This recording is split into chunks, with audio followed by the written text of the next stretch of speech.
Sairam, it's a great blessing to be here in Sathya Media Center, and I pray to Swami that he speaks through me in sharing the way that Bhagawan brought me into his fold. I was I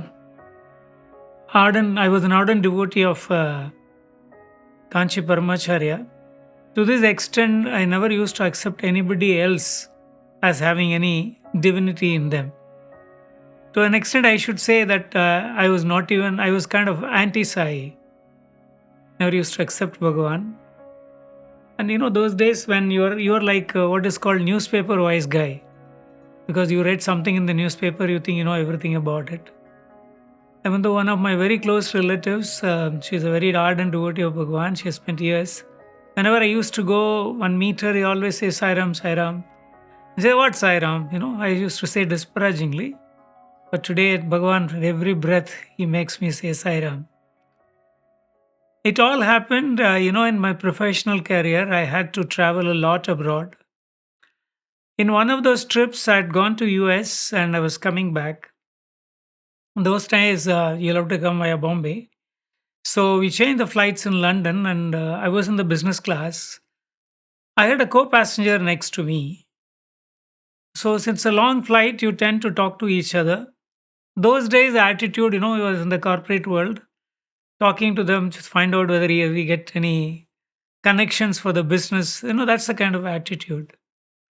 So I just casually asked him, Sir, why are you coming to India?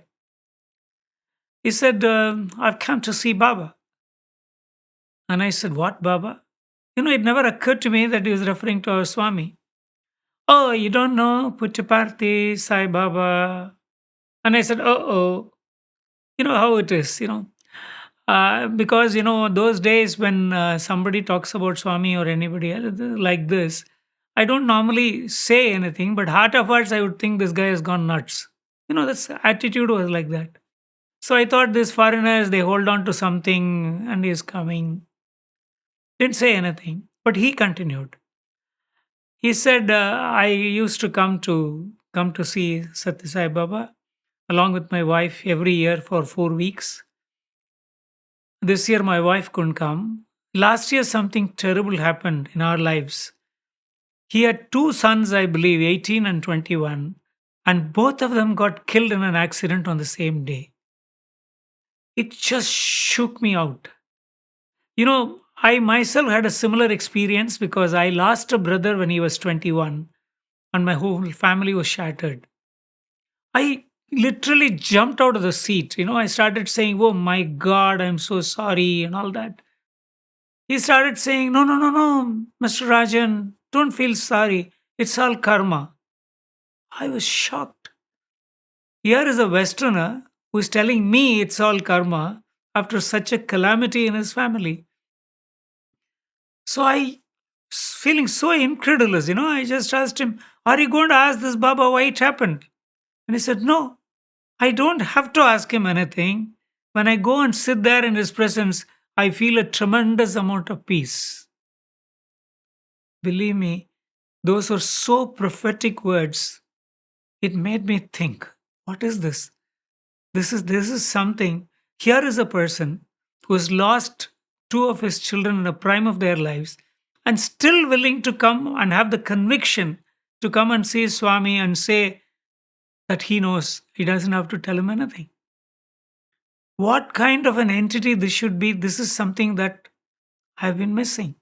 So the mental churning started in the flight. Came down to India, didn't immediately do anything about it. What subsequently happened was we had a colleague who joined us. He had gone through a lot of turbulent days and joined us as one of our colleagues. And he was a Swami devotee. One of those days, he came and asked me, Sir, I need leave because I want to go to Puttaparthi for Swami's birthday. Those days, I didn't even know that Swami's birthday was 23rd November. So, childishly asked him how much they will pay you. So I said, No, sir, we go at our expense and we get, of course, place to stay and food is taken care of, but we do seva. and he talked about some seva that he does in the canteen. All that churning that happened in the flight, made me give him leave. He went and came back and gave me a book. I don't remember which year was this. The summer course lectures. When I started reading, I was spellbound. Summer showers. Summer showers. I was two things hit me very hard. One thing was Swami was talking about Vedas.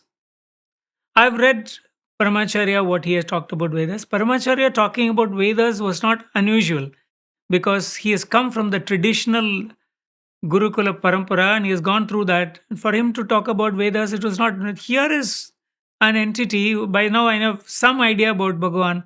In a remote village in Andhra, he just went up to probably seventh class through his books and said, I'm Sai Baba. And he's talking exactly in the same vein about Vedas. It was so impressive. The second one was there was a professor, I think he was from Oxford, and he said, I came to teach Swami, I came to teach Swami's children, but I learned from them. I think this was the best compliment any teacher can give it to a student. Then I thought, my God, this is something which I have missed. I need to know more. That Swami created that inquisition and the curiosity in me to know more about him. There are two ways, as they say, to make a mango ripe. You can beat it and ripe it in old day, or you can keep it in a natural way and bring it. The Lord chose the other way, as far as I am concerned. So it was somewhere in the end of early 90s. First time myself and one of my colleagues, my wife and his nephew, came to Puttaparthi. It was the first time. I always say this, as Julius Caesar said, Vini Vidi Vici. I came, I saw, he conquered. The first darshan, don't ask me why. I don't know. Somebody asked me, what is this? The first sight itself, you think he is God? I said, yes, period. That's it. There is nothing else needed affirmation in my heart. It just imprinted on my heart, yes, he is God. He didn't give me interview. He didn't give me materializations. Nothing. But I absolutely felt in my heart that he is Bhagavan, he is God. But a few things happened during my stay of that 1 week, which slowly made me realize what it is. The most impressive thing that made an impression on my mind was the discipline and the calm and quietness. When Swami used to come those days, if you drop a pin, you can hear that. Such an absolute silence. And gents and ladies sitting separately, perfectly observing the whatever the dress code that is meant, without any murmur, joyfully doing it. And above all, you might find it even curious, it's probably the only temple I saw without a hundi, asking for money, asking for donation. They were very, very impressive. But Swami gave me a few lessons there. First was, those days you used to have a token system. Where you get one or two tokens, you are in the front, otherwise you are at the back. For the darshan. Yeah. So we used to sit in the sand those days. Kullunt Hall was not there. So my wife saw she had some health issues. She saw everybody giving a letter to Bhagavan. So she wrote something about seeking his blessing and tried to give. He couldn't give. So she was a little frustrated and said, I'm not lucky. Maybe you will get a better row. You give it. That day I got seventh row. Obviously, there's no way I could have given it.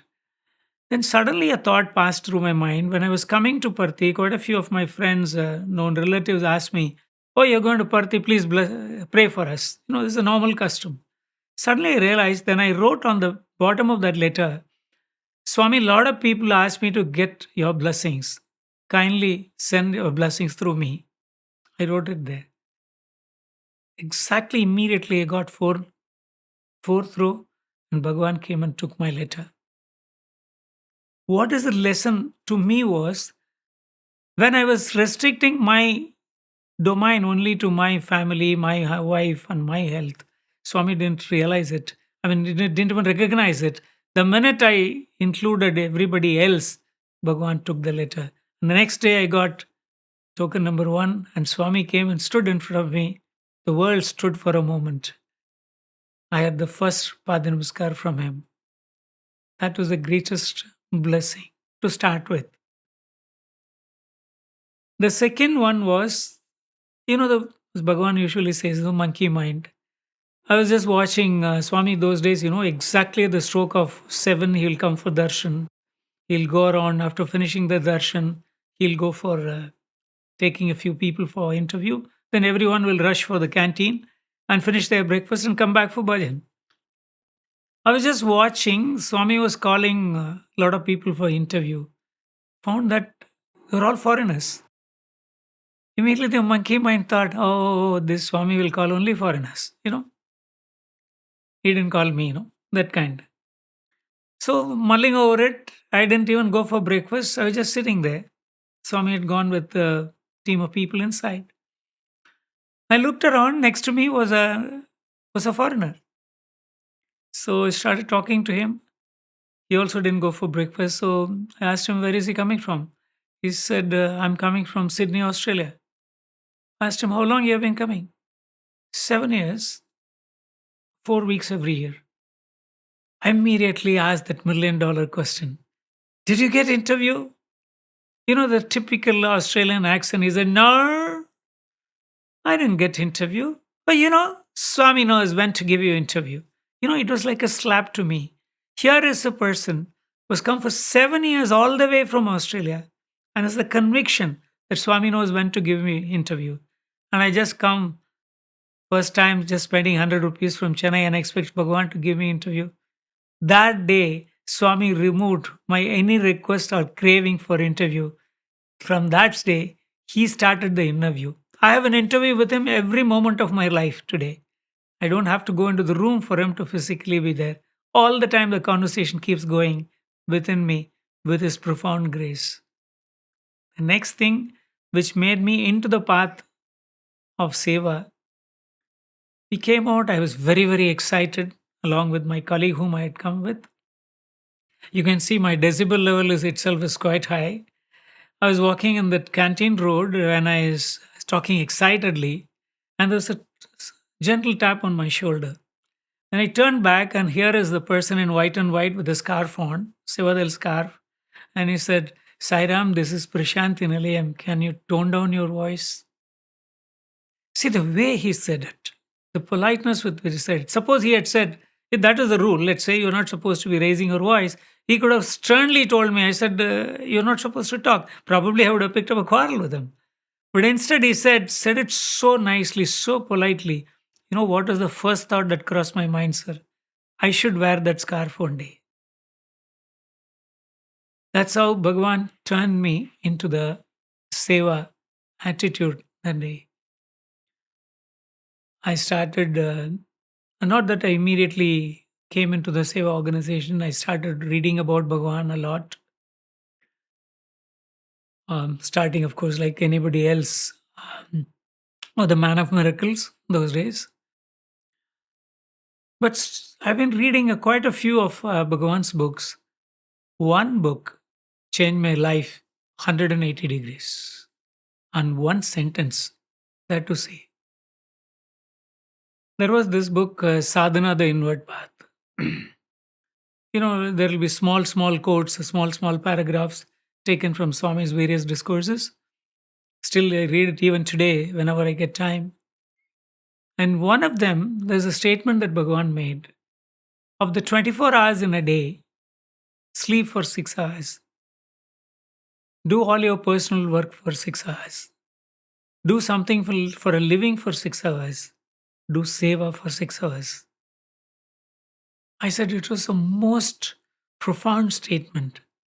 What an idea. It just changed the whole concept. Not that I was not helpful to people, but I wouldn't go on my own and do any seva.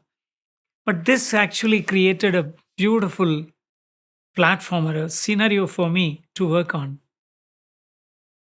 I was working for a company at that time. We had an office in Dubai.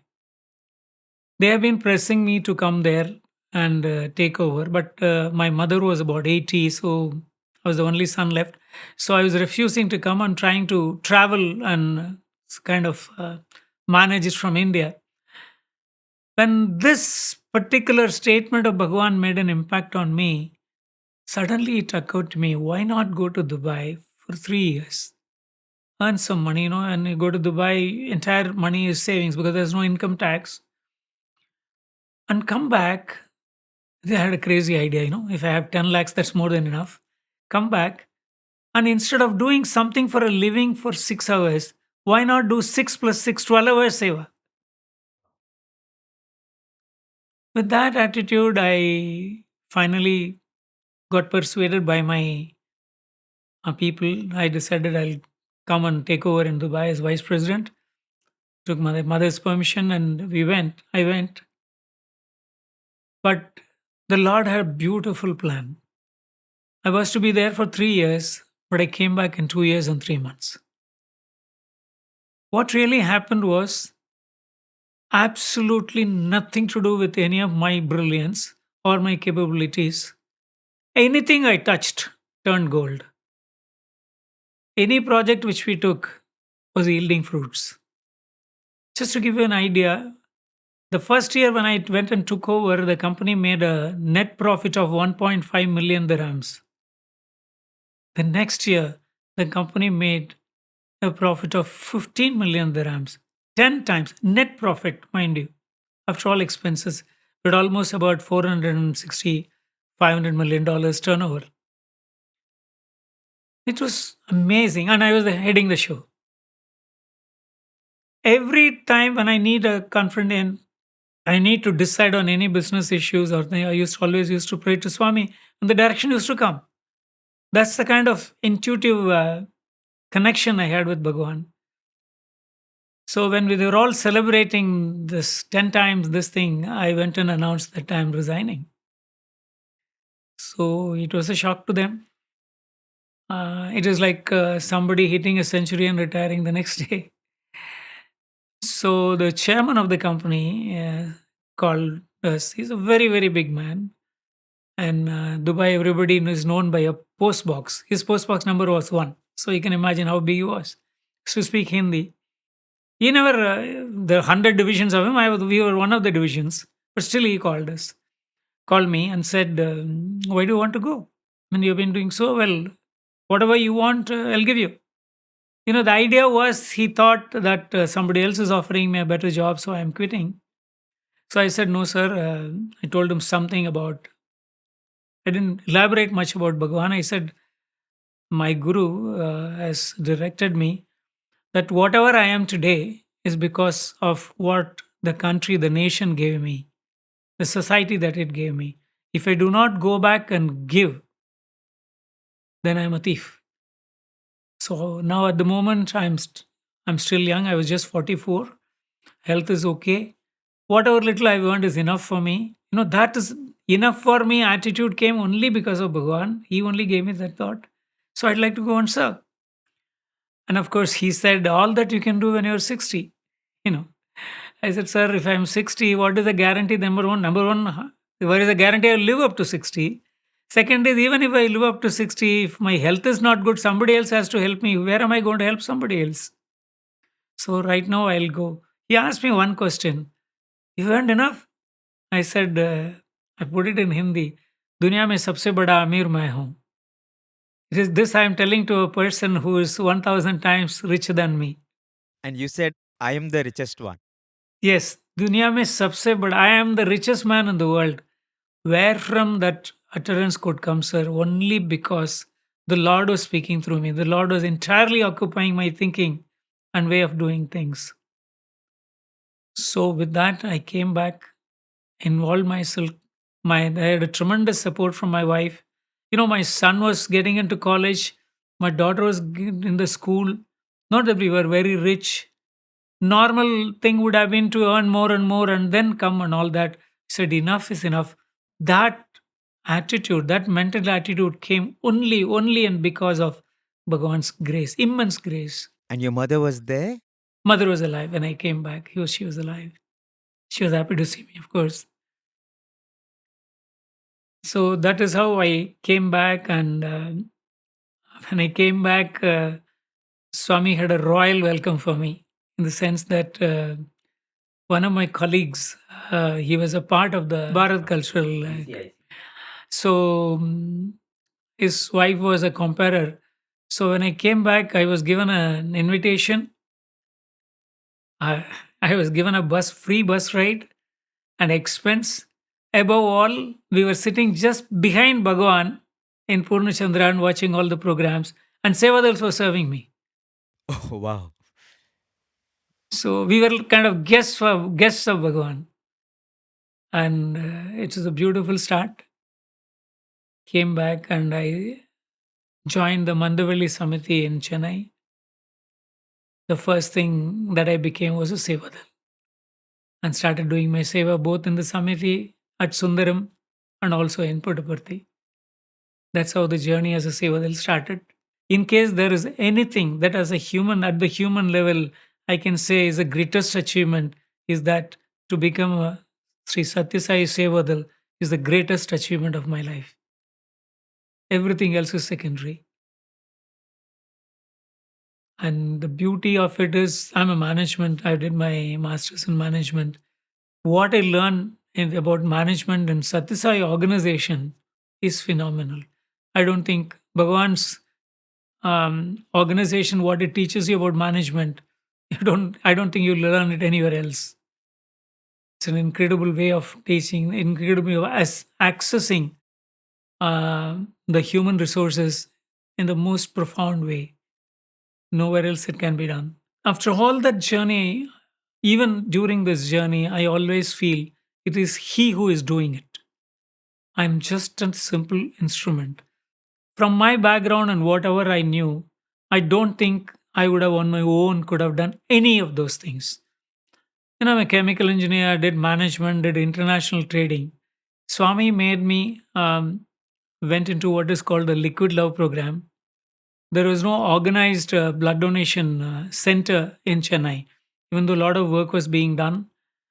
So the present trust convener of Tamil Nadu, Mr. Ramesh, gave me that idea. He said there is a Madras voluntary blood bank where people can, whenever they need blood, they can go to them. They'll give you a list, and you hunt around with them, and most of them would have given, or they would be very far away, very difficult to get a donor at a critical time. So he said, why don't we make something of a center where people can just give a phone call and get donors? So I started working on it. I started working with some of the government hospitals, met a lot of doctors, found out what are the issues. So started in a small way in my own locality, collecting about 100 donors. It became like it is like people can call my number and we would call the donors, check with them. We created a small software which will only pick up donors who have donated 90 days before, very specifically. So the calls, and you can also locate donors who are nearer to that hospital so they can go faster if there is a need. So we started in a small way. Bhagwan's immense grace made us bring it to Sundaram in 1998 on 6th of December. We instituted Bhagwan collected a lot of Sevadals who would be in that system. It's called Liquid Love system, Liquid Love Seva system. So from my house for 2 years, where I was doing hardly about 10 donations a month, it went up to 150 donations a month when it started working from Sundaram. It is still active. And because of that, I think Sathya Sai Seva organization got lots of awards for being one of the profound leading pioneers in this. And believe me, there is not a single organization in India who has that kind of a setup. Even those people who were pioneers in blood donation in Chennai, they were not able to do that. That was one of the very, very satisfying seva which Bhagawan gave me an opportunity to be involved. It has become a national initiative because today the technological improvements are there where people can get access through an app. And but even if there is an app, the beauty about that was you must have an one-to-one connection with the donor. I used to have that kind of, luckily, I used to have that kind of a connection. Bhagavan made me, because sometimes, when I call, some of them are not Swami devotees, but the wives would be Swami devotees. When I say I'm calling from Sundaram, the background, the wife would have taken the call and say, call has come from Swami, call has come from Swami. They will not say call from Sundaram, and call the husband for donation. It is a very profound this thing. And even that seva, people who are going there and donating, we normally used to tell them, go there and go to the patient and give them Swami's vibhuti and photo and do it. So then what happened, and people who were receiving, they were so grateful. They started praising these donors so much. So they were feeling very embarrassed.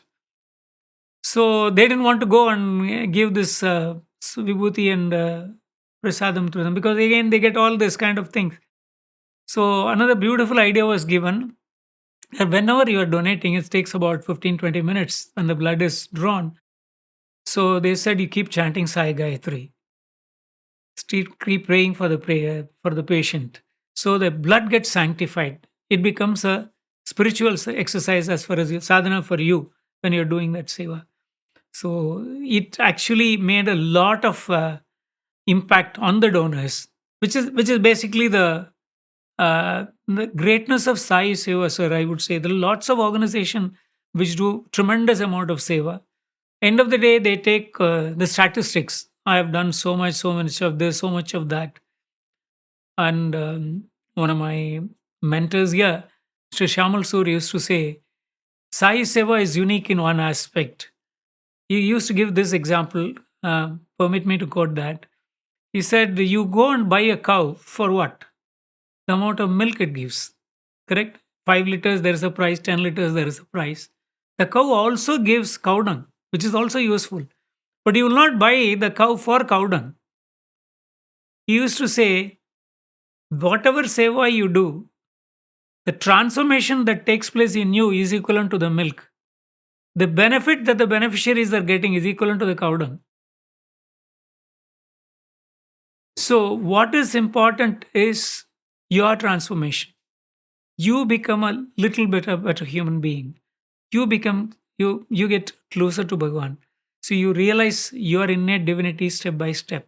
So that is the beauty of Sai Seva. It doesn't matter the number of. He also used to say, by doing Narayan Seva, you're not going to appease the hunger of all the whole world. By doing medical seva, you're not going to eradicate the entire medical issues of people, but you become a better human being by that seva. That is the phenomenal difference in Sai Seva and phenomenal excellence of Sai Seva. So this was one of the things Bhagavan gave me a great opportunity to get involved. The second one was between Swami's 70th birthday to 75th birthday. A sankalpa was taken in the Tamil Nadu organization to 75,000 cataract surgeries, free cataract surgeries. This was called Sri Sathya Sai Vision Restoration Project. I got involved into that program. I was a part of the coordinators.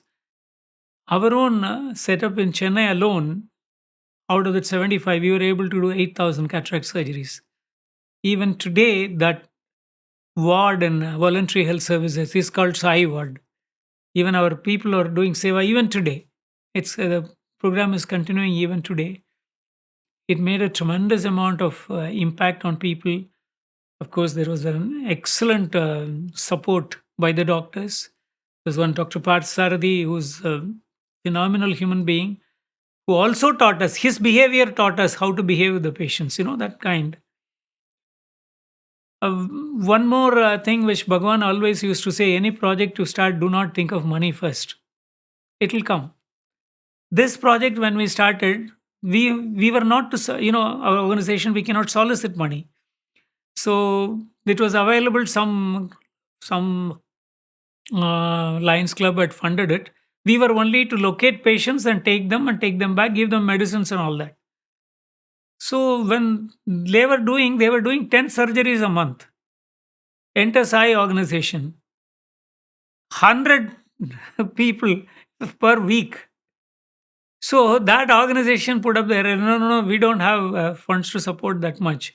Dr. Parsari said, no, you have faith in your Bhagavan, keep continuing doing it, it'll come. Exactly like that, one of my colleagues heard about the program. He wrote to his boss who is in Switzerland. $15,000 came to start with, all of a sudden, which covered 1,000 surgeries those days. After that, there was no stopping. Funds kept on flowing without asking. So Bhagavan ensured that there was no issue as far as we never even think of funds at all in that. So that is one of the projects which Bhagavan gave me an opportunity to be a small part of. Next was, I had worked and started my career in Vizag, so I had small knowledge of Telugu. Basically, my mother tongue is not Telugu, but Swami gave me an opportunity. Late Professor Anil Kumar, he gave me the first manuscript of Sathya Upanishadam. Actually, the Satya Upanishadam came in Tamil first, then only it came in other languages, even though the original was in Telugu. So I had an opportunity to sit with some of the people, excellent people, who had translated it for me and involved with them for translation. That gave me an opportunity to go in the translation, which I'm able to do today in some part for Satsang Media Center also. So Swami made me to do translation of Telugu literature, hit literature into Tamil. Look at that spectrum, sir. Cataract surgeries, blood donation, Telugu translation. Next was disaster management. Suddenly, all of a sudden, in 2006, in the youth conference, Bhagavan gave a directive there's going to be a lot of natural disasters. Train the youth of the organization to handle this. So it was given to Sri Shamal Sur, who was the state president of West Bengal. He designed a beautiful training program. I became a part of it. Was also became the state coordinator for disaster management, and we started training our youth in disaster management. Um, Earlier, we were also involved in various disasters, giving relief. This management is a different concept where we know we go and do rescue and do whatever is necessary at that point in time. This disaster management module had a beautiful this thing. The team has to assemble within 12 hours and be in the most affected zone within 24 hours. It might sound very big, it might sound impossible, but it happened in the 2004 tsunami. What happened was the tsunami hit a place called Velangani in Tamil Nadu, where close to 2,500 people died. And our team was ready in a place called Tanjavur, where the travel takes 3 hours. The tsunami hit at 9:30. Travel takes 3 hours. Afternoon 3 o'clock, our team was there, completely equipped to do what they have to handle, fully trained. Nobody else had an idea how to handle this. In fact, we had a lot of meeting with the government officials subsequently. 10 years later, one of the collectors said, "I didn't know what to do." When I was looking at, there were dead bodies all over the place. And this happened in just after Christmas of 2004. 2 months before, we had an intensive program in one of the villages where Mr. Shekaran, who also received President Awards for First Aid for 4 years, he was one of our trainers, and he gave us a simple idea how to make a stretcher using two bamboo poles and two gunny sacks. And you were already trained for that. We were being trained. October we were trained. So our people, see, where will you have the stretchers, sir? You'll have one or two stretchers in a hospital, maybe one in an ambulance. There you need stretchers in hundreds. You have to remove the dead bodies there, spread over all over the place. I was there on the third day, though. This site was gory. It was shaking. So our people were there with bamboo poles and gunny bags, and they were doing it. They didn't know much. They had only to chant Sai Gayatri, nothing else. And they were doing the final rites for all those unfortunate people. And our people carried as many as 1,000 dead bodies and gave them the final burial. And there, when the people saw us, the person is there, he had gone for fishing. He was saved. His family was on the shore. They were finished. all of them. When he comes there and sees that the entire family is wiped out, he was in a shock. He doesn't know what to do. Here is bunch of people saying Sai Ram, Sai Ram, Sai Ram, and they were taking away the dead bodies reverentially and putting it in the mass burial places. So when the people saw us, they started calling us walking deities. Nadamadum Deivangal in Tamil, walking deities. That is where I realized the import of Bhagawan's words. Duty without love is deplorable. Duty with love is desirable. Love without duty is divine. Here, we don't have to go and do all this and take all the dead bodies and do all this, but we are doing it out of immense love for the humanity. And they called it divine. Love without duty, we could see it straight away in front of our eyes, the people realizing and telling us. And our people did a tremendous job. All of them were youngsters. They would not have seen death in our family, but they were seeing death all over the place. It was a, it was a, it's a very gruesome accident. It was a gruesome disaster. We only pray that such things should not happen. From there, it extrapolated that what do we do when there are no disasters? So we were given what is called disaster awareness program. So we have started taking it to colleges, institutions. To this extent, we have been called to train the police. We've been trained to call the paramilitary forces. We had gone and trained police in Kashmir. We have trained in CRPF people. So this training module is widely acknowledged as the best in the country. After all, it's Bhagavan's. So obviously, it has to be the best in the country. Swami gave me an opportunity not only be the state coordinator. Subsequently, I was the national coordinator for disaster management when we now formed the task force for disaster management. So the activity became one of the prime activity of Seva in the Sathya organizations. Next chapter is security. I became a part of the Prasanthi service, the unique security seva that we do in Prasanthi Nilayam. So I was also the state coordinator. Subsequently, I took over as the national coordinator for that. So the spectrum of activities um, that we could that were an insignificant person like me, there may be thousands of people who might be there, millions of people would be there. Why did the Lord use me as an instrument? I sometimes wonder. And I remember, I believe, in one of the conversations with the students, Swami asked, "Why do you think you are all close to me? You are here." And one of the boys said, "Sir, Purva Janma Sukritam, or what punya our forefathers or we have done." And Swami said, "No, no, no, it is because of my grace." It's absolutely true. It is His immense grace which gave me that opportunity to be a part of all these activities. And it didn't stop, even though because of my health conditions where I couldn't travel too much, I handed it over to some of the youngsters who are doing a tremendous job in the organization. 10 times of what I could have done, they're all doing today. That a great appreciation for them. With the Bhagavan's immense grace, they're all doing a great job.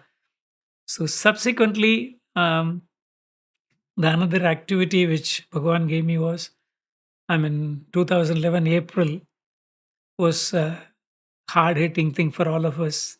Was shaken away with Bhagavan's physical form disappearing.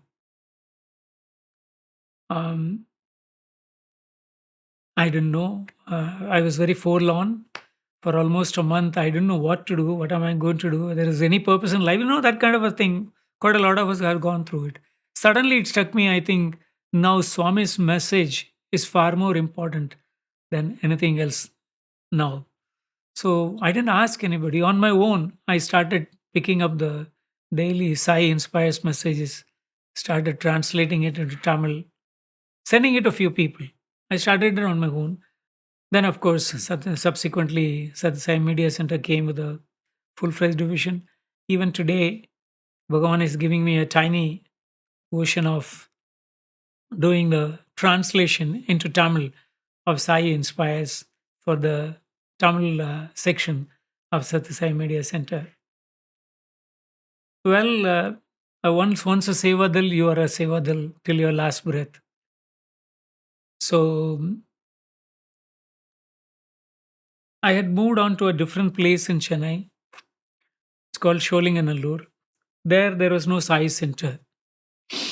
So we were all thinking of we should bring up a Sai Center there for a congregation for bhajans or seva. So one of the very large-hearted persons, donated a piece of land. So this is after Bhagawan's Mahasamadhi. Incredible things happened in the building up of Sathya Sai Seva Kendra. We call it Sathya Sai Seva Kendra, Sholinganallur. I would like to share a few things out of that. Sir, after he donated the place, we have to register it. And there is a provision that if you are registering to a trust, Satyasai Trust Tamil Nadu, the stamp duty is 50%. But we had to approach the registration authorities. I was trying to move with those people. It was taking a very long time. This was supposed to be approved only by the Director General of Registration, which are 4 or 5 tiers before you reach him. I was pursuing it for a month. Things were not happening. How's the government sometimes. So I had to come for my seva in Parthi. I came away. The second day, I get a message from the state president, Thyagarajan, go and meet Mr. Palnisamy IAS, who is in Shantibhavan. So I asked him, sir, who is he? Director General of Registration. He's in Prasanthi Nilayam. In Prasanthi Nilayam. Where I can't even get an appointment in Chennai, Swami sent him here. So when I went and met him, when I explained, I asked him, sir, there is a work in your office. Can I come and talk to you, Bhagawan's work? So no, Bhagawan's work sitting in Parthi, you tell me right now. When I explained to him what I needed, he checked up with his office and it was possible. So he politely asked me, Tyagarajan, can you give me 1 week to complete it? Look at this. The head of that show, he is asking me. And true to his word, sir cleared it within a week. The next hurdle was to transfer in the revenue records what is called a patta. So in the revenue department, we had to move. Generally, the revenue department takes a lot of time. Sometimes, unwanted things do happen. So we were very clear that we will not do anything out of the way as far as Bhagwan's work is concerned. So I was wondering what to do. I was also the what is called a Prashanti service coordinator for the state. Suddenly, I get a message, a call from one of our Prashanti service members on Mr. Karthikeyan. He says, Sairam sir, I've been in Kanchipuram as a revenue inspector. Today they have posted me as a deputy tahsildar in Sholinganallur, where our center was. I was thrilled. So I said, sir, I've got a Bhagwan's work to be done in your office. He said, nothing doing, you come immediately. The first work I should do should be of Bhagwan's. So I went to him at 11 o'clock. He sent the surveyor, who himself happened to be had done seva in Parthi. So by around 12:30, he takes the patta, transferred it, put his signature. He says, eternally in Bhagwan's, land records, my name is going to be there. With that pride, he gave it to me. To get that land record changed within half a day is a phenomenal thing. It didn't stop there, sir. 1 week later, Mr. Karthikeyan calls me, sir, I've been transferred back to Kanchipuram. See, as if Bhagawan transferred him for this work and transferred him back. Incredible, I tell you. Not only that, sir, one of the contractors who took up the work, by mistake, in his over enthusiasm, he paid some money to one of the engineers, the corporation engineers. So when we came to know, we talked to one of our conveners, he talked to him, and the engineer came back and returned the money which was given to him unofficially. Next was, we started the work on a particular date, sir. I don't exactly remember the date. We didn't plan it or anything like that. Bhumi Puja, it started on a particular day. When we finally completed it, it was exactly 365 days. And the beauty of it was built completely by a gang of laborers who were all Muslims from West Bengal. What else can you have for Sarvadharma involvement? We honored all of them. We gave them new clothes, of course, with stitching charges like Bhagawan used to do. Gave them all the sweets, all the gifts when it was completed. Next small little thing that happened was about electricity connection, sir. Somebody said you have to pay. So when the Bhumi Puja was, I mean, everything was over, I went there personally. It was my own personal experience. I started talking to him about what Bhagawan has done for Tamil Nadu, how much Bhagawan has given water in this. We are from the Sathya side trust. We cannot pay any unofficial thing. And like all that, I started. That man was looking at me so incredulously. He said, "Sir, this is the receipt I'm giving you for this. This is the receipt I'm giving you for the. Who asked you for any money?" Even that little thing in the last thing, Bhagavan ensured that whatever little sankalpa we had in our mind was truly fulfilled. And that center beautifully functions today. It's a small center. We call it Sathya Sai Seva Kendra in Sholinganallur in Chennai. In 2011, 2014. So, and today, sir, uh, with the aging part of life, and what I can do at this point in time, cannot travel much. Of course, I still do the translation work for very small work for Satisai Media Center. I also found my fulfillment, and there is a team of people who are doing appointments for Bhagwan's both the hospitals online. So I've got it trained, and sitting at home, I'm able to do the appointment for those patients from various states. And because of my little language skills, I can speak quite a few languages: Hindi, English, Tamil, Telugu. So I was able to do that seva also. Even that fulfillment the Lord is giving. So He is doing it. Believe me, I have a absolute conviction. None of it is possible individually as a human being by me. I'm only, as Bhagavad Gita says, I'm a nimitta matram. The Lord does the work through us. As you said, once a Sevadal, always a Sevadal. Absolutely. You have been an inspiration, you are an inspiration, and you continue to inspire so many who want to dedicate their lives to Bhagwan, to walk on the path with absolute purity of purpose and lead a life where you spend every second of your existence dedicating it to Him. It was absolutely an enlightening and ennobling session. And I thank Bhagwan for gifting us such a beautiful satsang session in the studios of Sri Sathya Sai Media Center today. Thank you so much, sir. I should again thank Bhagwan for not only this opportunity, for all the opportunities that which He has used me as a small instrument. Thank you, Saira.